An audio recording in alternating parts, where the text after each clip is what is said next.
What's up, everybody? Welcome to Move the Sticks. DJ Rhett with you here today. Buck will be back tomorrow.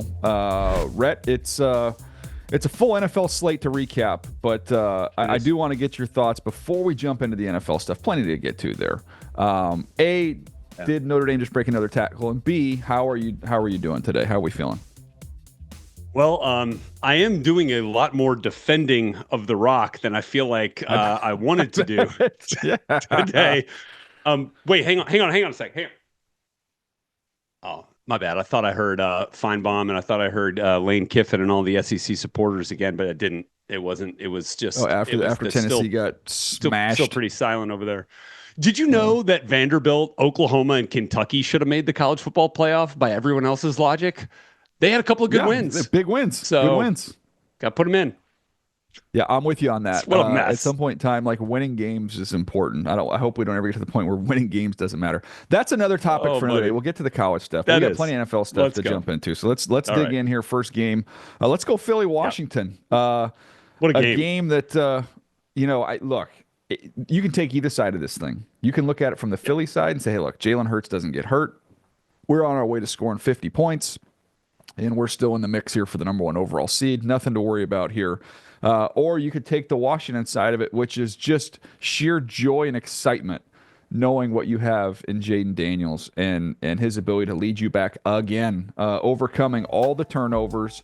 To me, the word that just keeps coming back to me, you can talk about the athleticism, you can talk about the enough arm, the accuracy, the playmaking ability. To me, Red, it's just poise. Like, in these big moments, he's got tremendous poise and maturity. Look at this guy. Look at that move on Jalen Carter right there on that run. There were so many of those plays that were huge. And then, their red zone offense, this is what I went back and looked at today.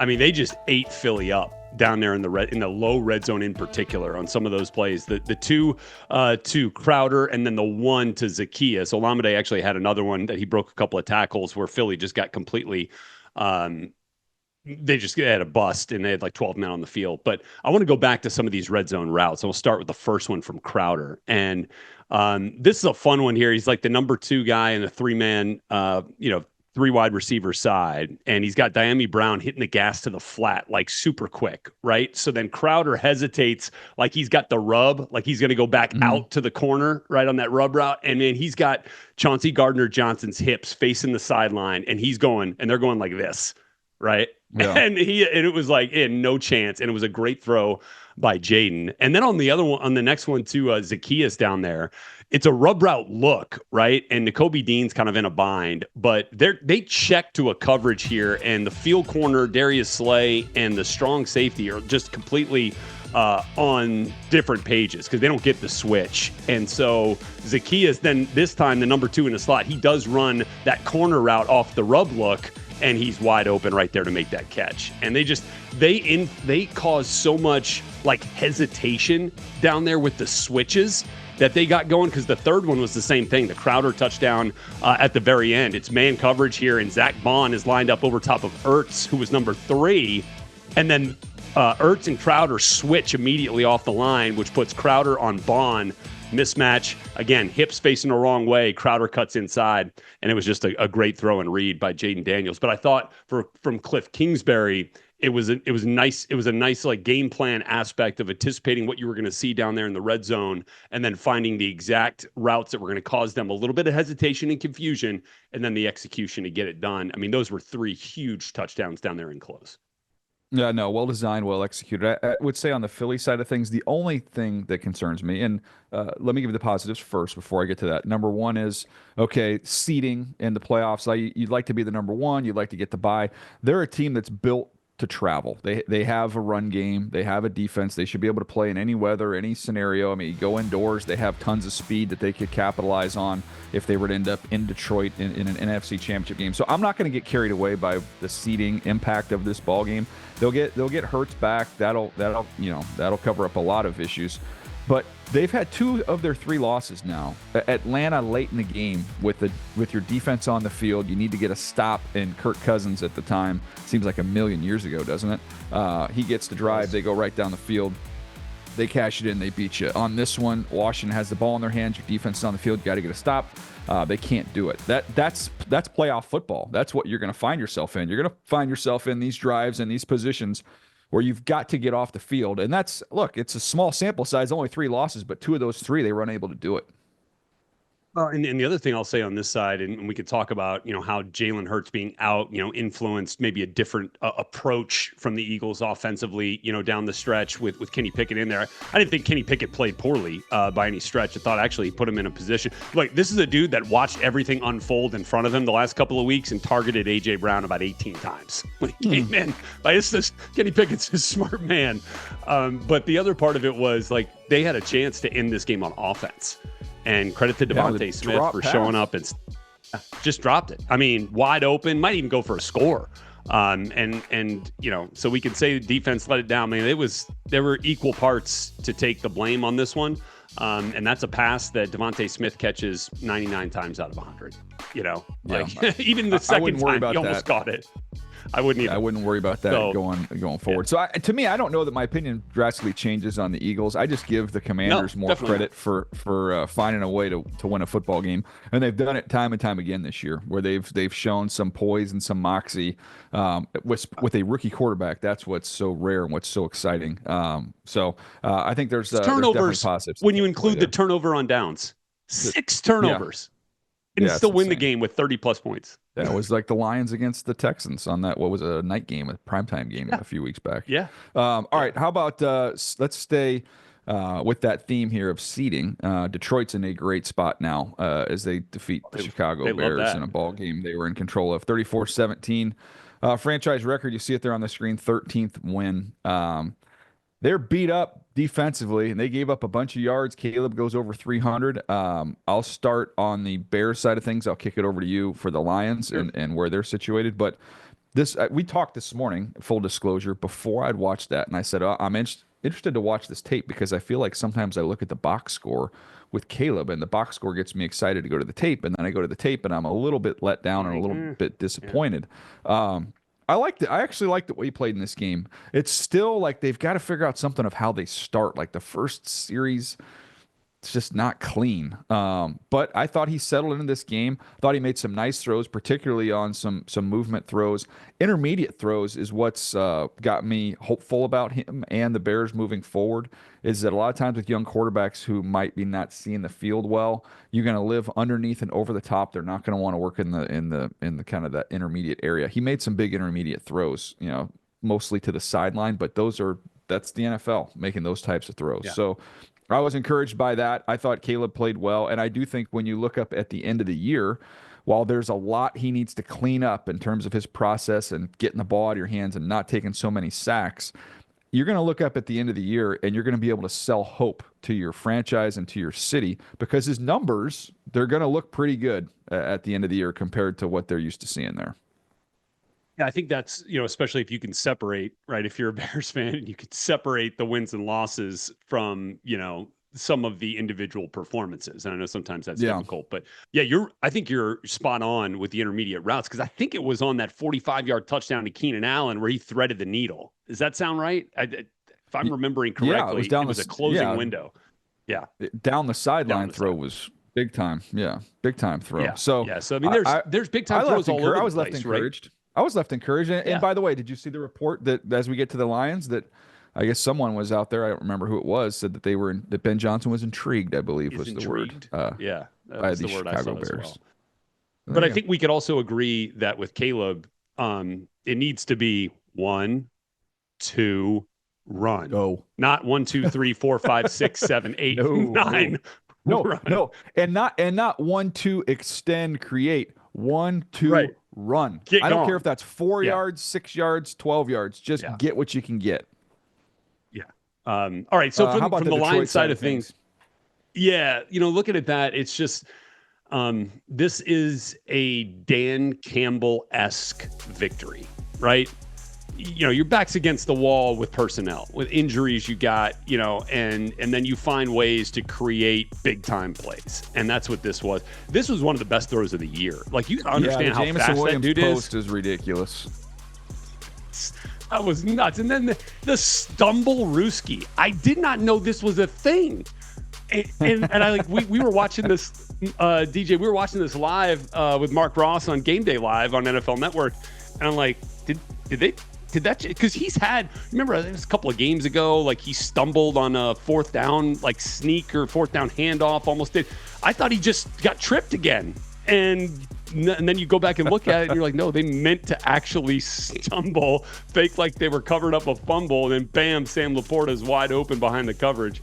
Like that's Ben Johnson's pulling out all the stops. And so, yeah, if you're a Bears fan inside Soldier Field and you're watching that and you're like, come on, can we get this guy over here to our sideline or what? But look, I credit the Lions again, without David Montgomery. I thought we might see more Craig Reynolds. We might see more Sione Vaki, but they gave the bell cow role to Jahmyr Gibbs, and he performed, really well in it, as I guess we should expect. But 23 carries for Gibbs, seems like more than we generally see. 109 yards and a touchdown.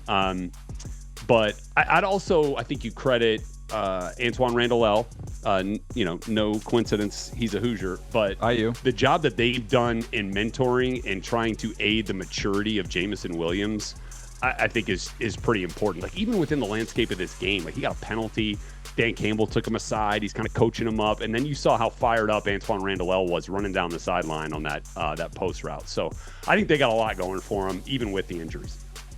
Yeah, the exciting thing to me about Jamison is that when you get into the postseason, it is hard to string together long drives against the better teams, the better defenses in this league. It helps to be able to get those chunks, those massive chunks. And as you could see on that post, he's got elite speed, and he tracks the ball well. He's not someone who struggles to track the ball. A lot of times those don't marry up together, but he's got a chance to be an elite deep threat. And to me, that's what, again, we look towards the postseason. You want to have some of those quick strike throws and drives, and he can provide that for you. So I think he's someone, as what you're seeing right now. I think when you watch the Lions go through the postseason, do not be shocked with all their star players that they have. If he doesn't end up being like one of their key guys, you're going to have games. He could win a game for you. He catches 3 for 150, with a couple huge deep balls. That wins you a playoff game. That's valuable. Yes, it does. And that's why they're patient with him with some of the stuff and the issues that he's had. That's right. We're willing to forgive, and we're willing to learn, and we're going to try and grow through this thing. But so far, so good as the Lions are marching towards the number 1 overall seed. Let's stay in the NFC. Well, I guess I shouldn't say that they're marching towards it because I feel like I always forget about this team. Minnesota, right there with them. In the 13-2. They have it all in front of them. They go to Seattle, not an easy place to play. It was loud there watching that ball game. I saw a lot of that on TV before getting a chance to watch it on video. But very loud, raucous environment. Sam was locked in. Justin Jefferson, another huge game. Defensively, they got turnovers when they needed it. They were able to heat up. Geno kind of forced some things there. By the way, Geno and DK Metcalf, not on that is another, I'll let you go there if you want to go there, but they are not on the same page here. And there is a frustration there that seems to be boiling over with that was those the two interception guys. at the end. Oh my gosh. The interception at the end was kind of the, and it's the same crown issue. jewel of that. It's DK is drifting. But again, I put some of that on the play call. Like he's not a precise work back to the quarterback route runner. Like that's not him. He is on the move. He is overs. He is go balls. He is slants. Asking him to run outs and comebacks and curls, like that's not who he is. I mean, I guess you'd hope that he would grow into that, but that is not him. Well, yeah, and on that play in particular, I mean, Minnesota had 3 guys back there for DK. I imagine in his head, he's like, oh, there ain't no way Geno's throwing this ball. And he starts drifting out, which obviously you shouldn't do, run the route like you're getting the ball no matter what. But they had two deep guys over him and then the underneath as well. I mean, that play was kind of doomed from the start because he was getting pressure too. I understand why Geno let go of it, but yeah, you'd like to see a little bit more competitiveness on the end of that route. I'll look at this because I know you watched Justin Jefferson, which I wanted to go back and see that and see the different ways in which they tried to slow by the way, down. can I just beg KOC for one thing? Kevin O'Connell, who should be in the mix for the Coach of the Year, give me more Justin Jefferson in the backfield, please. I want more Justin Jefferson running routes out of the backfield. A couple things there. Number one, you can't get your hands on him. You're not going to be able to press him. And number two, you're in the backfield. You are in the dead middle of the field. He has got so much real estate to work with. And you saw him in space. Like, good luck. Good luck. I hope we see more of it. I hope more teams will do that. You'll see them sprinkle guys in there, and usually they'll flare him out. Maybe you give him an out route like you saw there, but let's empty the clip, man. Let's let him run up the rail from the backfield. Let's run those option routes. Let's let him run the full gamut of routes from the backfield. That's what I'm here for. Also, that throw we just saw right there from Darnold, like running up in the pocket. Oh, so good.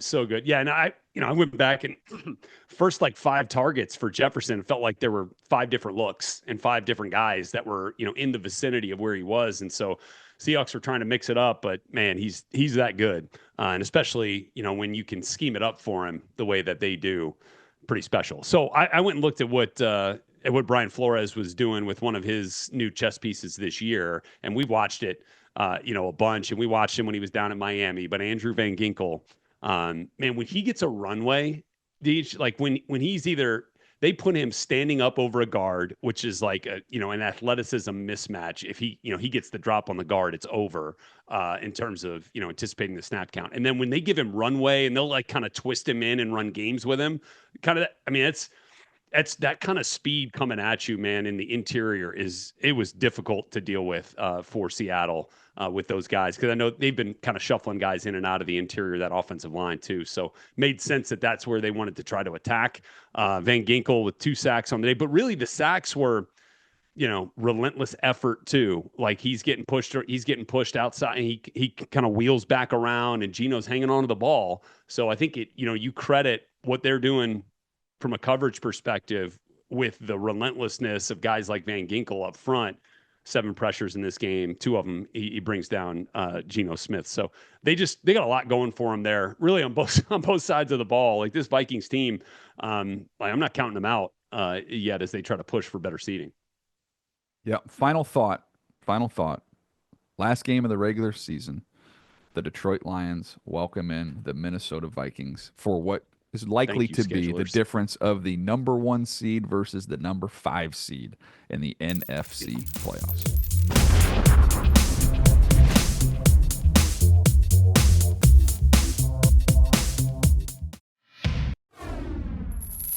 All right, it's time for Cruising to Victory, presented by Royal Caribbean. As we look at a couple of these Saturday matchups, big games with a lot on the line here. Pittsburgh, Baltimore. Baltimore stays alive in the division. You see the records there now the same with Pittsburgh. Now, Pittsburgh still controls it, so if Pittsburgh wins out, they would win the AFC North. But Pittsburgh has a game in about 3 minutes against the Kansas City Chiefs on Christmas. So not a lot of rest there, coming off of a very physical game where the Ravens, they got after their nemesis a little bit in this one, 34-17, right?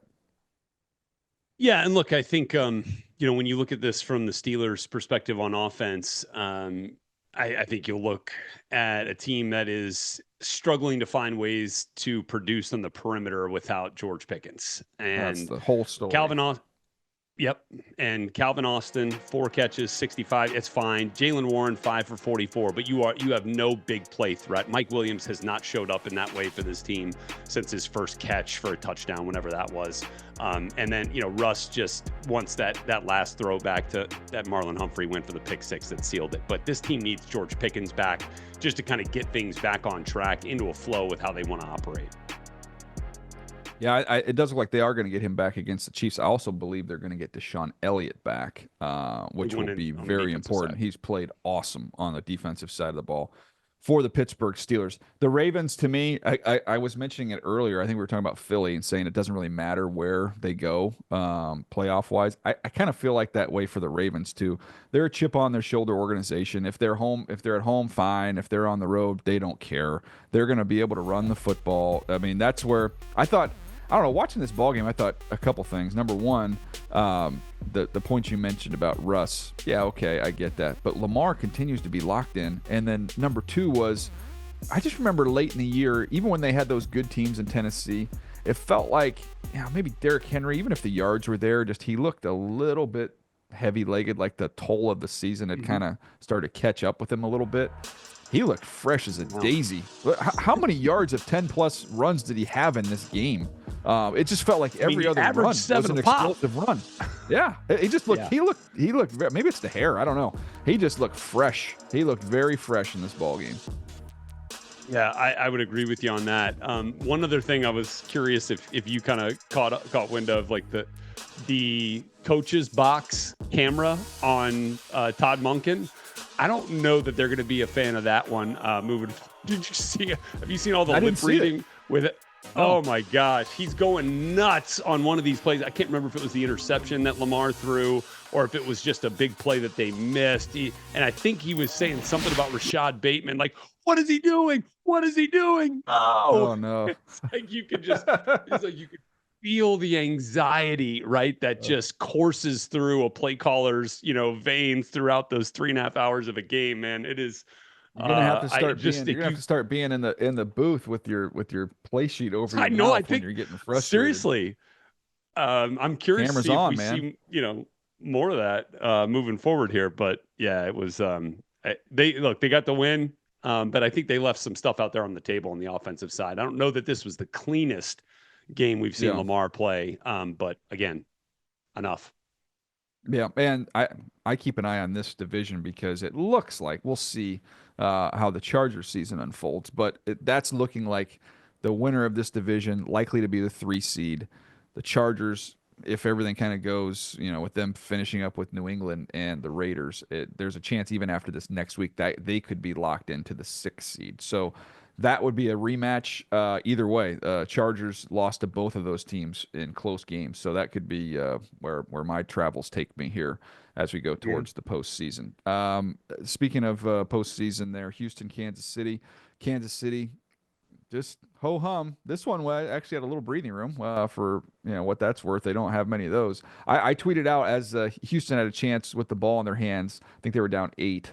Or it was 7 or 8? Yeah, they were down 8 late in this ball game, weren't they? But I'm watching this game and I'm staring at it, going, "Oh, this is the most predictable thing ever." You're gonna see Houston's gonna go down. They're gonna score. They're gonna get the 2-point conversion just to give them that glimmer of hope. They'll leave a minute 30 for Mahomes goes down. Mahomes will go down and they'll win the game. It'll feature a Mahomes scramble, which all those game-winning drives Oh, seem they to all feature at do. some point in time.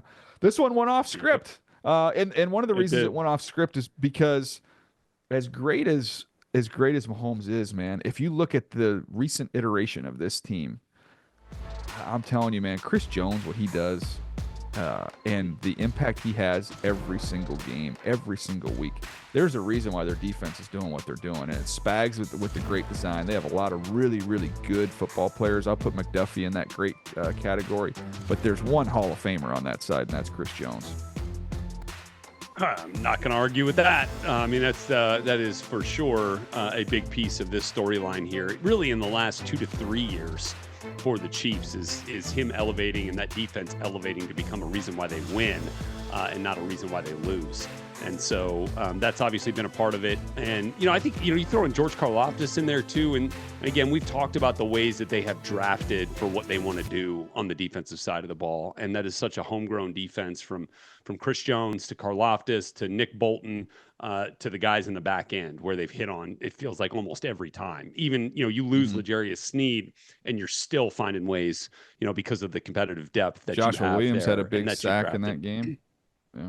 Yeah. So credit again to Veach and Andy and that whole personnel crew and the way that they've found ways to, to really spend the big money, on Chris Jones and then find ways to fill in right with the draft. And that's been huge. Now they'll have to pay some of these guys here moving forward. But I did want to talk a little bit about opposite of the Xavier rookie Worthy. wall, by the way. Opposite of the rookie wall for Xavier Worthy. Like he's putting his foot on the gas now instead of slowing down. It's exactly right. And this is what we saw from Rashee Rice last year. You remember how he came through and really started to take off in the second half of the season. And so for Worthy, he was busy, man. 11 targets, 7 catches. I thought they were really, it wasn't just like, oh, hey, let's throw a little gadget at him here with Worthy. It was like they wanted to make him a big part of the game plan. And look, most of them are still, at the line of scrimmage or behind the line of scrimmage. But I think the biggest development, and I think we've talked about this a few times on the show earlier this season. I can't remember whether it was this year or whether it's really come in the last, 2 or 3 years.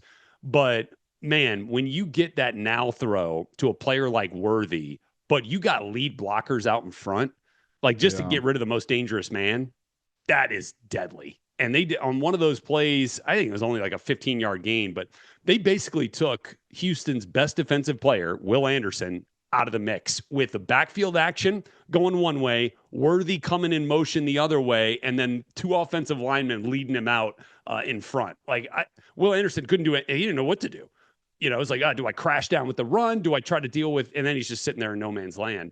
And so you've eliminated with action one guy, probably their best guy, and then you've got two guys out in front for Worthy. They did that a number of times, and he had a couple like a slant route or, man, if he's also like DJ, if he's in the slot and you are a slot defender with inside leverage, Yeah. it's over if he runs the out. Yeah. Like you are not. Yeah. Nobody's Well, and catching they're up going to with that run dude mesh. after the If you break play point. outside leverage, Yeah. they're going to run mesh, and they're going to make you weave Yeah. through all that traffic. I've seen it. I've seen a bunch of it both ways this year. Good The weather. other thing is, I'll just add is let's give Joe Tooney some flowers for kicking out to left tackle and solving what was their Achilles heel. And it goes to the theory of the best five theory. I've always stated that, and I think we're on the same page there, which is the versatility offensive lineman is huge because injuries are coming. If they aren't there right now, they're coming tomorrow. And the ability to have guys who can play multiple positions allows you to get your best five on the field. And also, Wanye Morris, as dreadful as he's been at left tackle, was serviceable at right tackle where he's more comfortable. So Joe Tooney's ability to kick out, it's what he did in college. But having guys that can Are we do just that, going to man, make that him? is very Are we just valuable. going to make him a left tackle now? For the rest Like of at this this point, season, do we I just make am. him a left tackle? For the rest of Yeah. this year, I am. He's better than DJ Humphries. If he, with his injury situation, if he comes back, I don't know how long the timeline is there, but Joe Tooney's better than him. So interesting to see how that's all come together for them along the offensive line. All right, two NFL Christmas Day games will be live on Netflix December 25th, starting at 1 p.m. Eastern. That's the Chiefs taking on the Pittsburgh Steelers, followed by the Baltimore Ravens and the Houston Texans at 4:30 p.m. Eastern. Do not miss it.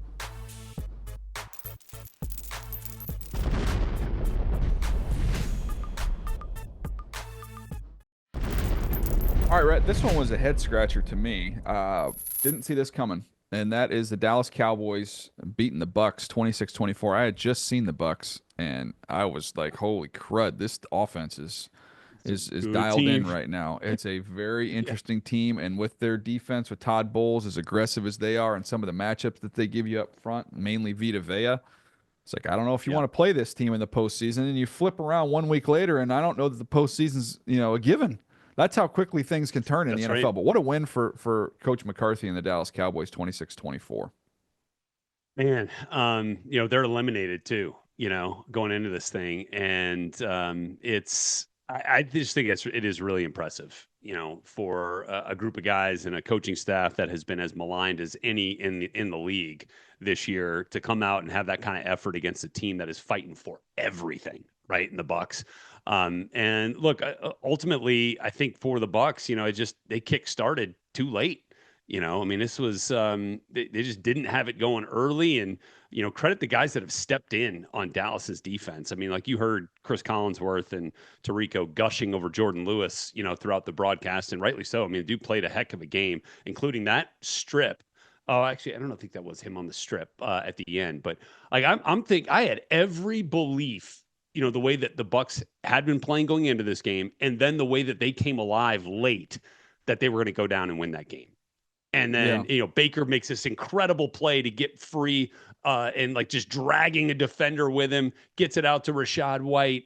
They're going to, and then now this drive's going to be off and running. They're going to have all this momentum and confidence, and bang, he gets that thing stripped out. I just thought that defense, with all the injuries they've had, man, just played really inspired ball. And I think that says a lot about the way that their coaches get them rolling and look, the personal pride that they have. Yeah, look, Deron Bland ripped that thing out. So it was some big time plays in the secondary for the Dallas Cowboys. A couple things. I was just looking at it for next year and what does the offseason look like with the Dallas Cowboys. Mm-hmm. And if you're the head coach, the two people you want in your corner more than anybody else. Number one is the owner, and number two is the quarterback. And Yep. I think this game went a long way to show the owner that the team has not quit on you. You have your 12-win seasons that you can sell. You have your Super Bowl ring with Green Bay that you can sell. And you have a limited coaching market where there's not a lot of hot candidates. So that's going to help you on the coach side of things. And the quarterback you already had. Dak Prescott's already endorsed him. So um, Yeah. I don't know. That game to me could have been maybe I won't say job saver because that would assume that it was gone, but it might have been a job sealer. Like just I don't see a change coming there. Maybe you make some I staff mean, that changes, but I don't see that yeah, happening. that's fair. But I mean, I do not think that is. I just have a hard time believing that's going to go over very well. Not like that actually matters in the grand scheme of things. I don't think Jerry Cowboys can do cares. what they want. Jerry hasn't Fans, been a yeah, fans, splash guy. That's like the yeah, most misinterpreted thing. I mean, look at like free yeah. agency and big splash stuff and hiring the sexy coach. Like look at all the coaches that he's hired and look at who are these, quote unquote prize free agencies brought. You got to go back to the old school 90s to find like that's when Yes. he was making the bold moves. Like it was bold. It was Charles Haley. It was Deion Sanders. Let's be Yeah. bold. That's Like not trading really for who they Roy are. Williams was like the last like really bold move, like a first and third round pick Joey midseason for Galloway. Roy Williams. Yeah, yeah, we don't have those kind of things anymore. The other thing that I think we need to make sure we get out there is that you got to give a big old hat tip to Cooper Rush, like the job that he has done Yeah. as QB2, Deej. Like they really have not missed a beat offensively. I mean, I know that he's maybe not as dynamic as Dak Prescott is, in terms of maybe arm and some athleticism, but that dude knows how to play within this offense. And that guy has earned the right to be one of the highest paid backups in football, if not the Yep. highest paid. Did a nice job. Let's get to a quarterback making his starting debut, and that's Penix. Michael Penix, the Atlanta Falcons, they hammer the lifeless New York Giants, who are in a great position to have the first overall pick in this draft. Watched all the Penix stuff this morning. Things I love about him, his feet are in the ground. The arm looks as live and as explosive as it did at the University of Washington. He can reach all the way out to the perimeter. The ball's got pace. I mean, you can just see it in watching tape, just the ball spin. Like he can throw it. He has the interception, which has nothing to do with him. I mean, that was one of the weirder interceptions you've ever seen, where Pitts just throws the ball to the defense. But I thought, this is what he is. He's a pure pocket passer with a huge arm that I think protection is going to be big as much as you like the weapons around him. Continue. If I'm the Atlanta Falcons looking forward, I'm going to continue every year, invest in the offensive line. He's going to be able to make some stars out of pass catchers because of his arm talent, but you need to keep him in a nice nest back there, and that's why I'm going to continue to invest in that offensive line, which is already a good one. It is. And the other thing I would say, though, even still, I mean, he is probably, I don't know what the best way to describe this is, but 2 times the athlete that Kirk Cousins is or was at this point. Like he showed some escapability in there that I don't think we'd have seen from Kirk Cousins a couple of different times. And so, while yes, he's not going to give you Josh Allen, I think he's going to give you enough just to kind of move around a little bit if he has to get out there. And man, it's just, to me, it's like it's a beautiful thing to watch the lefty throw it like and make it look that pretty with it. I think a lot of times when the ball comes out of the lefty's hand, it looks a little funky, but man, it is such a pretty ball. It is so easy to watch. And we just got to get Kyle Pitts to hang on to the football here a little bit. We're talking about much better. Yeah, numbers. no question. He had a couple I'm of not going drops to talk early. about.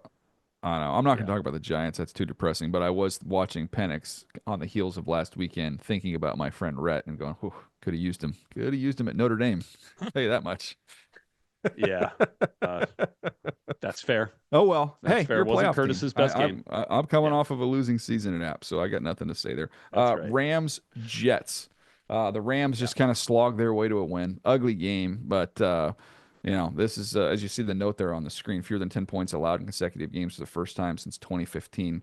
The Jets are kind of a mess, but there are some good players over there, and the Rams defense continues to play well. Yeah, and I think again that's a growth process, right? You're talking about a first year coordinator in Chris Shula. Now he's been there for a while, and I imagine there's some things that they're doing that are certainly familiar, going back to years past. But I think that they've come up with some big games defensively. Like we talk a lot about the way that the offense finds ways to win with Kyron Williams and Cooper Kupp and Puka Nacua. but I think that they have that defense has come up huge. Like I think about turnover on downs early in the game, watching this thing live. That was huge. That allowed the Rams to go down and score. I thought that based off what we saw Aaron Rodgers do, last week with Devontae Adams, I thought they challenged Rodgers in that pass game in a pretty good way. I think Akella Witherspoon made a couple of big plays, knocking some balls away. And while this wasn't the most prolific game we've seen from the Rams offense, this is one you chalk up to the defense finding a way to put them in position to win that game. And sometimes you got to have those, especially on the road. I want to give you one Jets thought, and then we can keep the train moving here. But I was just thinking about this. All the people that they're interviewing, our buddy Jim Nagy from the Reese's Senior Bowl interviewed there. Yeah. I saw Louis Riddick's name mentioned. Dimitrov's. They've already interviewed a bunch of guys that are available, right? That are available right now. So you know what that tells me? This is going to be an exhaustive search. And I was just thinking about, there's the article that comes out in The Athletic that just kind of trashes the whole culture and organization there.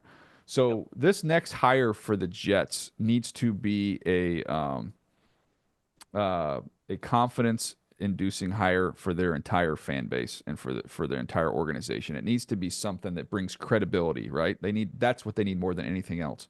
So if you're doing an exhaustive, the GM side or the coach side? Yeah, on the GM, really on both, but I would say the GM side first and foremost, right? As someone who's going to be the leader over the organization. So I was sitting there thinking about it going, okay, well, if you're going to be creative and you're interviewing all these people from all different areas and you're going to do an exhaustive search of the candidates once the season ends that are with other teams, we always talk about coach trades. How many we've heard of, maybe McVay, maybe somebody will trade a pick for Kyle Shanahan. We've seen that. And we have seen coach trades in the past. I'm just throwing, there's no information here, but this is just like a thought that popped into my head was if you're looking for credibility, Howie Roseman has probably, the reputation of a top 3 general manager in the NFL. I mean, they're in the postseason every year. He's won a Super Bowl. He's been to another Super Bowl. Howie Roseman is from that area. I have to double check that, but I believe so. But that would be someone who would bring you instant credibility. Now, why would Jeffrey Lurie ever let him leave? That's a great question. But if you're going to be thorough, as they're showing that they want to be thorough through this process, and you're trying to recapture your reputation, is that something you would entertain? And if it's not Howie, maybe it's somebody else. First thing I would do is I would call Ozzie Newsome and say, name your price. Come out of your semi-retirement. I know you're still around the Ravens. Come out of your, We need credibility. We need somebody to come in here that our fans are not going to question, who can help us get the right coach in here, figure out the quarterback situation, and get us going. But that was my thought. Is we talk about trades with coaches, we never think about trades with general managers. That's a good thought, because obviously the other route is and we've seen this, time and time again, is you go find the number 2 behind, some of the best GMs, right? You go find, when Joe Douglas, left to go to the Jets, was obviously highly regarded in Philly. Or, what did we have with the underneath Brett Veach in Kansas City, trying to go find, that next guy. But yeah, if you're the Jets, and you've kind of gone that route now, maybe you want to go get the guy instead of the next guy. So that's a good thought. So I was just, I don't know. I don't know what that would even look like, but I was just thinking about that. I don't know. That was, again, I just wanted to throw that out there, put it out in the ether and see if that's not the craziest thing that you've ever heard. I don't know. We'll see what happens there. But the Rams, they're in a great spot here as they try and march towards the postseason. All right, this Saturday, it's a triple header exclusively on NFL Network. Chargers, Patriots, I'll be there, 1 p.m. Eastern. Broncos, Bengals, that follows at 4 p.m. Eastern. And then we finish it off with the Cardinals, Rams at 8 p.m. Eastern. This Saturday, only on NFL Network and streaming on NFL Plus. Subscription required for NFL Plus.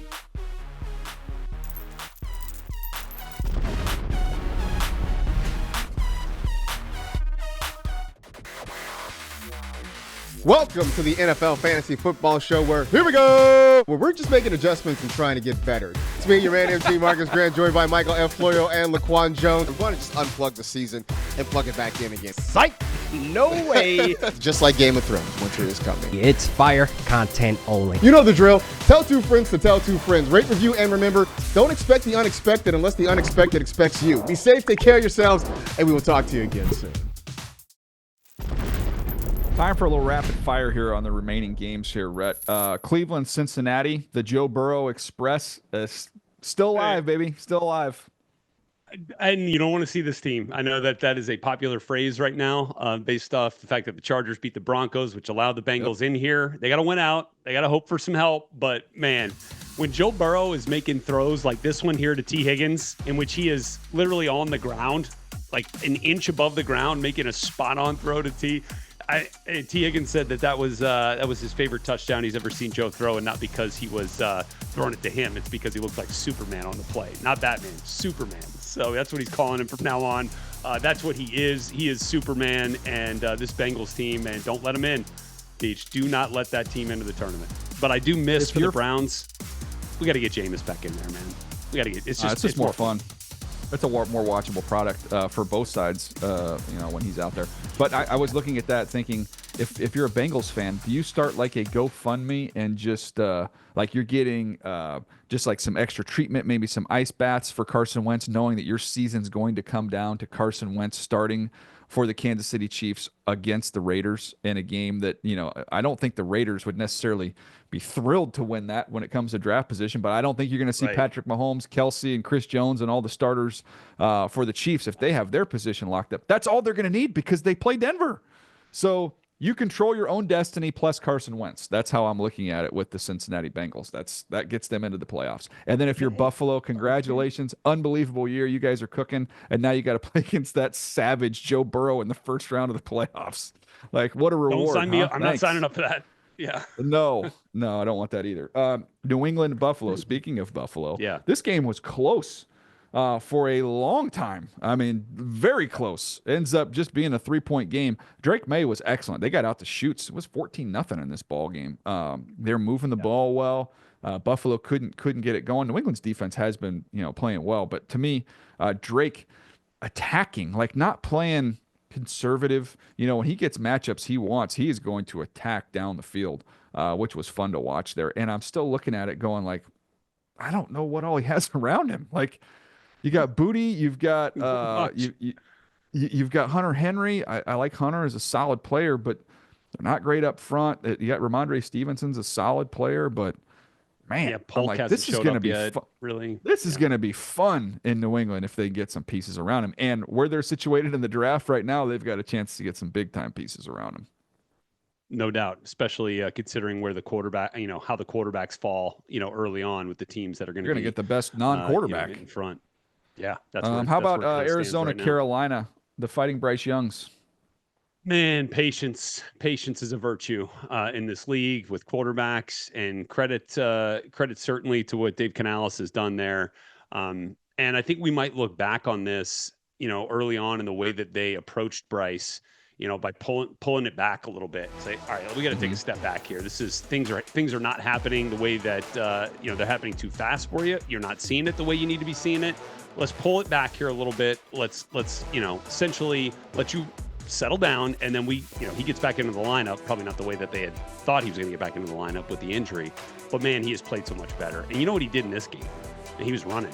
I feel like we haven't seen him run like this, the way that he ran in this game, and not because like he had to, like he was running for his life.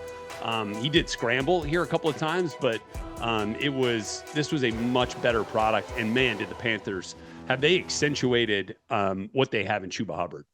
Like that, yeah, he's their dude. Like they got their running back, they got their quarterback. They need to go get those targets. I'd love to see him get, maybe Jatavian Sanders comes back and shows up as a big time tight end for him, but they gotta get more targets for him and more protection up front.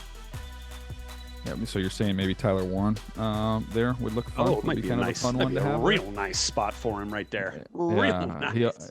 He's one of those rare tight ends that's as popular in the running back room as he is in the quarterback room. Usually with tight ends the way it is right now, very popular with quarterbacks, not so much with running backs. He helps both. All right, San Francisco, Miami. Are you ready for the offseason storyline of should we or should we not pay Brock Purdy? Because it's coming. Oh, God. I mean, you got to, right? I mean, like the grass ain't always greener on the other side, DJ. You're 6-9. We're not going to get a top quarterback. I mean, do we feel like we're going to be able to lure Sam Darnold back here? Like, otherwise, what are we doing? No, they're going to sign Brock Purdy. Yeah, they are. And it's someone who, like Sam Darnold, who you just mentioned, the support matters. So there's only a couple guys that it doesn't. It's Yeah. so I think we need to Get stop healthy. a little bit of that. Like, well, he's only good if he has this, this, and this. Yeah, well, go get this, this, and this. That's your job. Put those pieces around him, and he's proven he can take you to the Super Bowl. So Yeah. that's the challenge there. And I'm with you. I do think he gets paid. I don't know that you're going to feel comfortable writing that check. You're probably not going to love writing that check. You're going to write that check. Yes, you are. I'll be shocked if they don't. But that was a game that kept the Miami Dolphins alive at 7-8, still ticking as we have 2 weeks of the season left.